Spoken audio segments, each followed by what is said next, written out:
Ada jutaan orang-orang salafi yang tinggal di tanah suci Mekah. Dan sesuci-sucinya tanah suci Mekah, tidak ada satupun orang salafi yang mandi lumpur menggunakan tanah suci Mekah. Kembali lagi pembahasan di awal, saya sangat setuju sekali apa yang dikatakan oleh Kiai Haji Ahmad Zahro. Karena faktanya yang mengelola Masjidil Haram itu adalah orang-orang salafi.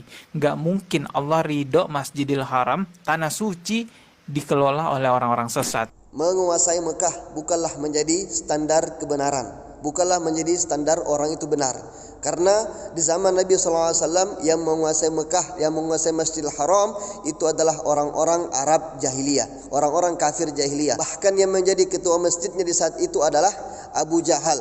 Terus apakah karena Abu Jahal menguasai Masjidil Haram, karena orang-orang kafir jahiliyah menguasai Mekah, apakah kita mengatakan orang-orang kafir jahiliyah dan Abu Jahal itu sudah menjadi benar? Kemudian setelah Fathu Mekah, Rasulullah SAW dan para sahabatnya menguasai Masjidil Haram dan kota Mekah. Kemudian wilayah Islam terus menyebar sehingga di zaman Sayyidina Umar dapat menguasai 2/3 dunia. Beberapa tahun kemudian akhirnya Masjidil Haram kembali dikuasai oleh orang-orang yang tidak benar, yaitu orang-orang Mu'tazilah. Nah, apakah karena orang-orang Mu'tazilah menguasai Masjidil Haram, menguasai kota Mekah, terus kita anggap orang-orang Mu'tazilah itu adalah orang-orang benar?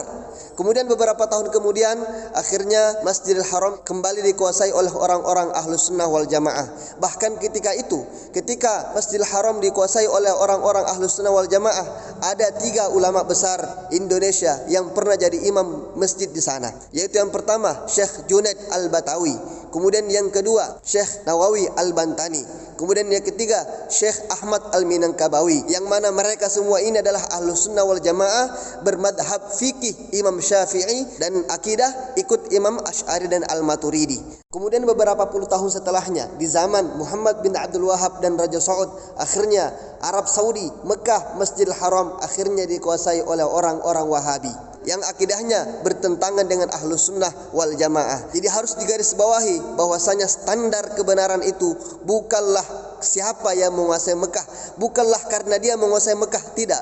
Tapi standar kebenaran adalah sejauh mana dia ikut Rasulullah dan para sahabatnya melalui ulama-ulama Ahlus Sunnah wal Jamaah.